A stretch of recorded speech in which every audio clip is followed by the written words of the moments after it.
Today we shall explore how wealth was conquered and distributed during the Middle Ages, a period in which being born rich or poor determined practically the entire destiny of a person. Before continuing with the video, remember to subscribe to the channel for more documentary narratives like this one. During the Middle Ages, economic inequality reached levels rarely seen in other periods of human history. If you were not born into a wealthy family, your chances of escaping misery were practically non-existent. Social mobility was an almost unknown concept, and the majority of people were condemned to remain at the same economic level into which they were born until the end of their lives. The feudal system created almost insurmountable barriers between social classes, and the idea that someone could fundamentally alter their position in society was viewed as something nearly impossible. The medieval hierarchical structure functioned as an invisible prison, where your birth determined your fate with almost absolute precision. However, for those who possessed knowledge, cunning, and a considerable dose of luck, there were paths to accumulate a few gold coins. Let us retreat in time and examine in detail how the medieval economy functioned, from the powerful monarchs to the humble laborers, passing through the warriors, the religious, and the emerging merchant class that was beginning to redefine the rules of the economic game. Medieval society was rigidly divided into three fundamental categories, known as the three estates. There were those whose function was to prey, those destined to fight, and those who worked to sustain the other two groups. This division was not merely social, but completely defined the economic and political structure of the entire medieval civilization. This tripartite system was viewed not as an arbitrary human convention, but as a divine order established by God. Each person was born with a predetermined role in the great gear of society, and to question this role was considered not only socially unacceptable, but morally wrong. The Church taught that this structure had been created by the Creator himself, and therefore attempting to alter it would be to defy the divine will. This ideology permeated all aspects of medieval life and helped to maintain the stability of the system, even when inequalities were glaring. At the absolute top of the pyramid of those who fought was, naturally, the king. He was the supreme lord of the entire realm and, consequently, of all lands contained within its borders. The royal property generated a substantial annual revenue, which the monarch utilized to finance the royal residences and the various government departments under his command. With the approval of his councillors and the parliament, the king also possessed the prerogative to raise taxes to obtain additional resources, especially when he needed to finance military campaigns. Although this practice could generate discontent among the population, a monarch successful in territorial conquests managed to bring large quantities of wealth to his coffers, boosting the country's economy and further increasing his own personal fortune. One of the most prosperous rulers of the medieval era was the Emperor Basil II of Byzantium, who became one of the wealthiest men of the Eastern Roman Empire. His reign extended for impressive 49 years, from 976 until 1025, a period during which his disciplined administration, his strategic territorial conquests, and his absolute control over trade routes filled the imperial treasury with unprecedented riches. Basil had a peculiar characteristic that differentiated him from many other monarchs. He was notoriously frugal with his fortune. Instead of spending on courtly luxuries and elaborate festivities, he preferred to invest his resources in strengthening the army and constructing military fortifications. This austere approach may not have been popular among the court nobility, but it proved to be extraordinarily effective.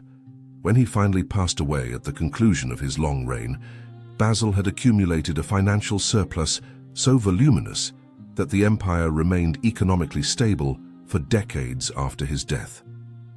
By medieval standards, this was an extremely rare and impressive political achievement. It is important to understand that, for a medieval ruler, wealth did not boil down simply to gold and silver coins accumulated in coffers. Political influence, the unwavering loyalty of armies, the possession of objects of inestimable value, the ownership of vast tracts of land, and strategic control over trade routes were equally important, if not more so, than money itself. A monarch could be considered extremely powerful, even without possessing large quantities of currency, provided he controlled the right resources and maintained the appropriate alliances. Royal power resided as much in the capacity to mobilize resources as in the ability to accumulate monetary capital. Directly below the monarch in the hierarchy of those who fought was the remainder of the aristocracy, composed of three distinct categories of lords organized in order of precedence: the dukes, the earls, and the barons. The title of duke was generally reserved for the king's sons, thus keeping power in the hands of the royal family. After the dukes came the earls, a title that became more common starting from the 14th century, with their number varying between 7 and 14 individuals in the entire kingdom. At the base of the aristocracy were the barons, the lowest aristocratic rank, whose number oscillated between 40 and 70. All these lords were known as tenants-in-chief because they received their primary properties directly from the hands of the king, and the monarch maintained the right to revoke them at any moment he deemed appropriate. In return for these territorial grants, the nobles had specific obligations. They had to attend Parliament and form the House of Lords, in addition to being ready to fight for the king when summoned. However, this military obligation was limited to only 40 days per year. Any service beyond this period had to be generously compensated financially. During the 14th century, a typical earl could collect from his properties something between £700 and £3,000 annually through rents and various fees. This revenue came from multiple sources: rents from agricultural lands, fees charged at markets held on their properties, judicial fines from manorial courts, and various other feudal rights. The most astute nobles administered their properties like true enterprises, investing in improvements that would increase productivity and consequently their income. A particularly notable case was that of Thomas, the second Earl of Lancaster, who passed away in 1322. This noble accumulated a considerable fortune because he held simultaneously the titles of Earl of Leicester, Derby, Lincoln, and Salisbury. In the year 1311, his annual revenue revolved around £11,000, a sum that would be equivalent today to more than £6.5 million sterling. Physical and political proximity to the king was a determining factor in the accumulation of wealth. The closer you were to the monarch, the greater were your chances of enrichment, whether through grants of additional lands, lucrative contracts, or simply by the ability to influence decisions that benefited your commercial interests. Queen Isabella, wife of King Edward II, granted herself 20,000 marks per year at the end of the decade of 1330, which corresponded to approximately £13,333 annually. In contemporary values, this would represent about £10 million. Hugh Despencer the Younger, the king's favourite, was graced with prestigious titles such as the Lordship of Glamorgan and covered in extravagant gifts that included various castles, among them Wallingford, Hanley, Otherham, and Bristol. The king's generosity with his favourite was so excessive that it triggered a war between Edward and his barons. During this conflict, the monarch confiscated baronial titles and lands, further increasing his own fortune and that of the Despencer family. In 1326, the British Royal Treasury contained the impressive sum of £62,000, equivalent to approximately £46.5 million in present days. Descending one more step in the hierarchy of those who fought, we find the knights. In the 14th century, there were approximately 1,200 knights in all of England. These warriors possessed tenants on their smaller properties and enjoyed an income of about £40 annually. It may not seem like a fortune when compared to the aristocracy, but it was a substantial sum if we consider that a skilled worker earned less than 3 shillings per week. The life of a knight represented an interesting balance between social prestige and the constant need to supplement his income through creative means. For a knight, if you could not persuade the king to start a civil war in your defense, there was always the option of ensuring you were on the winning side of a battle, which could bring considerable profits through the ransom of captured prisoners. The ransom system was an established and respected practice in medieval warfare, transforming the battlefield into a potential opportunity for enrichment for those skilled enough to capture valuable adversaries. When the King of France, John II, was captured at the Battle of Poitiers in 1356, his ransom reached the astounding figure of 3 million crowns, or approximately £660,000, which went directly to the English treasury. Even a common French soldier could be ransomed for a considerable value. A knight could receive about 60 crowns, approximately £13, if he reached a private agreement with the prisoner's family. It was an extremely attractive reward, especially if you managed to capture more than one adversary during the battle. This system transformed war not only into a feudal duty, but also into a possible source of rapid enrichment for ambitious knights. If the life of combat did not please you, there was always the alternative of joining the church and becoming one of those who prayed. There was definitely money to be made following the religious path. The medieval church was not only a spiritual institution, but also a powerful economic force that rivaled the monarchs themselves in terms of wealth and influence. In 14th century England, hundreds of priests and chaplains were scattered throughout the country, forming a complex network of spiritual and temporal power. In 1348, there existed approximately 1,000 religious houses, including 200 nunneries, 150 friaries, 700 hospitals, and 650 monasteries. The great Benedictine abbeys of Glastonbury and Westminster possessed incomes exceeding £2,000 per year. The majority of abbeys were owners of vast tracts of land. Some possessed their own mills, barns, bakeries, and breweries, functioning as prosperous commercial enterprises that employed hundreds of workers and generated substantial profits. Throughout Europe, monasteries became known for their opulence and helped the Catholic Church establish itself as one of the most powerful institutions in the world, with an influence that frequently surpassed the borders of individual kingdoms. In the 14th century, a bishop received approximately the same income as an earl. The most interesting part was that even a peasant could become a monk with the abbot's approval and gradually ascend in the religious hierarchy. Common people managed to advance to the level of abbot or abbess, although it was generally members of the nobility who were appointed to the highest positions of the church, thus maintaining control of the wealthiest and most influential institutions. There were opportunities within the ecclesiastical structure, even for those of humble birth, provided they possessed sufficient ambition. Positions such as cardinal or archbishop were within reach of the determined.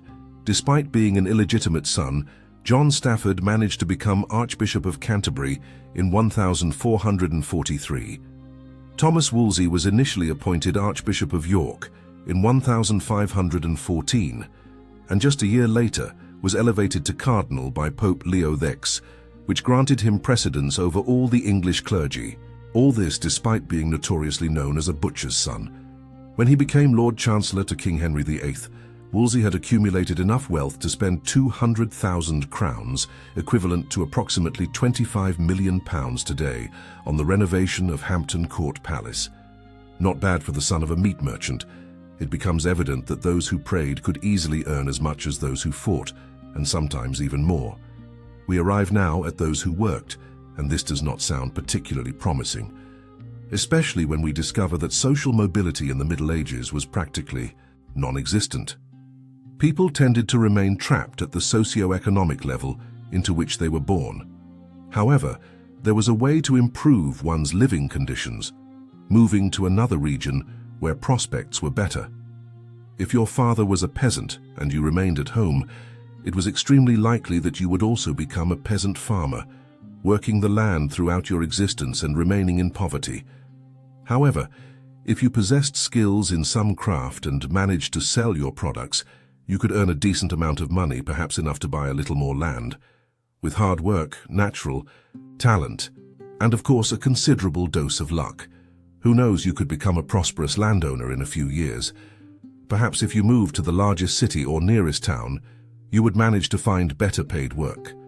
Becoming a domestic servant had its advantages, and depending on whom you served, wages could be quite satisfactory. It was in the cities, especially during the 12th and 13th centuries, that we witnessed the emergence of the merchant class. No longer tied to the land, throughout Europe cities expanded, transforming into bustling centers of trade and commercial transactions. The attainment of autonomous administrations meant that places like Bruges, Paris, Hamburg, Venice, and Girona could conquer greater economic independence and better social mobility. More and more peasants migrated from the villages to become the essential workers needed for merchants to expand their businesses. Goods coming from Africa, Portugal, the Italian city-states, and other Mediterranean ports included everything from luxury textiles like silk to perfumes, spices, and precious jewels. Naturally, export was also lucrative. Each time goods changed hands, their value increased. And with the right timing and a bit of strategic networking, you could earn a good amount of money very quickly. And what to do with all this profit accumulated through your clever buying and selling? Why not follow the example of the Medici family in Florence and become a merchant banker? All merchants dealt with money in one way or another. They were constantly lending it, borrowing it, or both. Providing credit was a fundamental part of trade, so why not transform this into a business of its own and become a financier? The Medici were considered one of the wealthiest families in Europe, if not the wealthiest, during the 15th century. After making a fortune in the wool trade, they opened their first bank in 1397. Founded in Florence, they came to have about 9 branches in operation during their peak in cities like London, Rome, Geneva, and Avignon. The success of the Medici was not based merely on simple loans. They developed sophisticated systems of double-entry bookkeeping, letters of credit that allowed merchants to travel without carrying large amounts of physical currency, and complex correspondence networks that kept all their branches connected.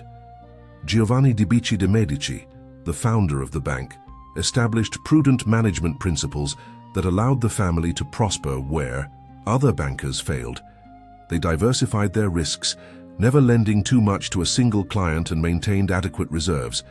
Their financial power eventually translated into political influence, with family members becoming de facto rulers of Florence. Francesco Datini of Prato, who was born in 1335, also made the progression from merchant to banker and became the perfect example of how to build a better life for oneself in the Middle Ages.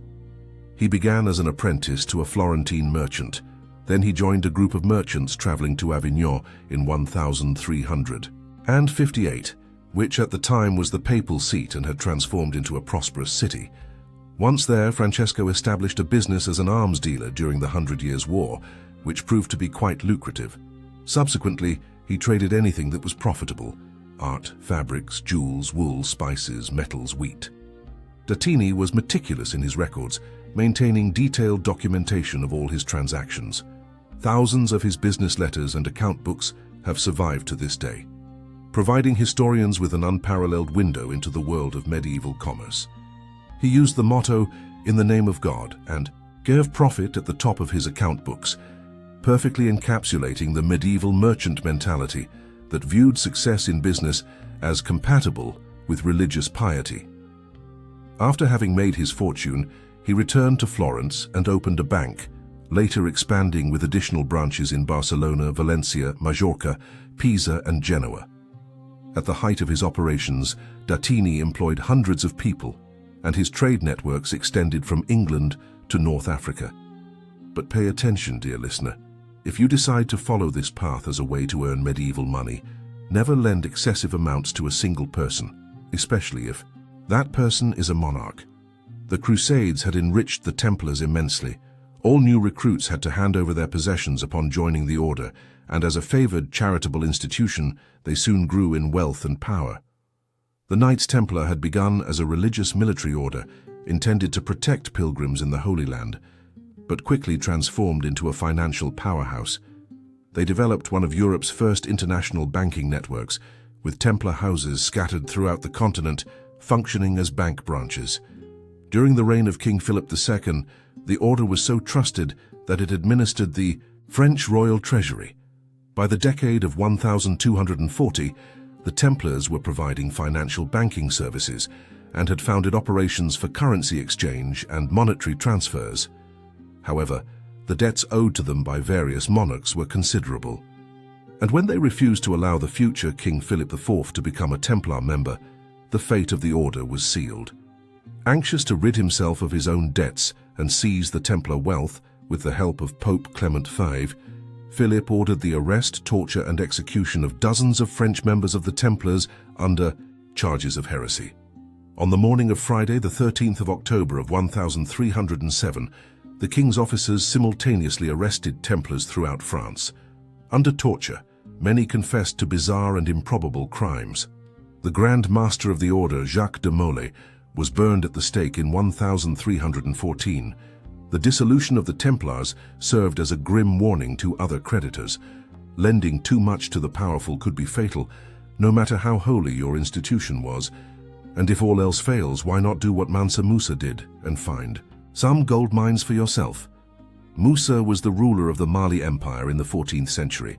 His wealth came primarily from the empire's taxation on the salt trade in the northern regions and from gold extraction and mining in the south. Over time, he managed to accumulate a vast fortune, and his empire extended across Senegal, Guinea, Mauritania, and the Gambia.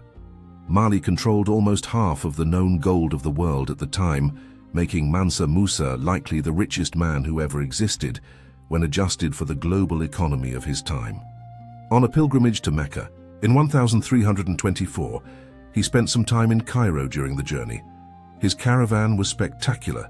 60,000 men, including 12,000 slaves dressed in Persian silk brocade, 500 slaves carrying gold staffs, and 80 camels transporting between 50 and 300 pounds of gold dust each. Musa's extravagant generosity in distributing gifts was so great that it caused a temporary economic depression in the Egyptian economy. He distributed so much gold in Cairo that the price of the precious metal plummeted and took more than a decade to recover. Arab accounts of the time describe his entourage with admiration and astonishment, noting that he distributed gold to anyone he met. Mansa Musa was described as the richest person who ever lived. His gold reserves were truly legendary. He was also a patron of the arts and education, transforming Timbuktu into a center of Islamic learning and building magnificent mosques that still exist today. The Middle Ages show us that, although the social structure was extremely rigid, there were cracks in the system for those sufficiently determined, skilled, and, let us admit, fortunate. From the all-powerful monarchs to the humble merchants who became bankers, medieval history is replete with fascinating examples of how wealth flowed, accumulated, and occasionally changed hands in dramatic ways. What we learn is that money, even in the Middle Ages, was not just precious metal in coffers, but power, influence, and above all, opportunity. The medieval economy teaches us lessons surprisingly relevant to the modern world. The importance of diversification, demonstrated by the Medici, who never placed all their resources in a single investment.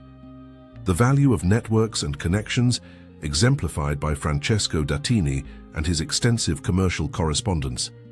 The danger of lending too much to the powerful, a lesson the Templars learned in the most brutal way possible. And perhaps the most important lesson of all, that even in the most rigid systems, there always exist opportunities for those with vision, courage, and skill to seize them.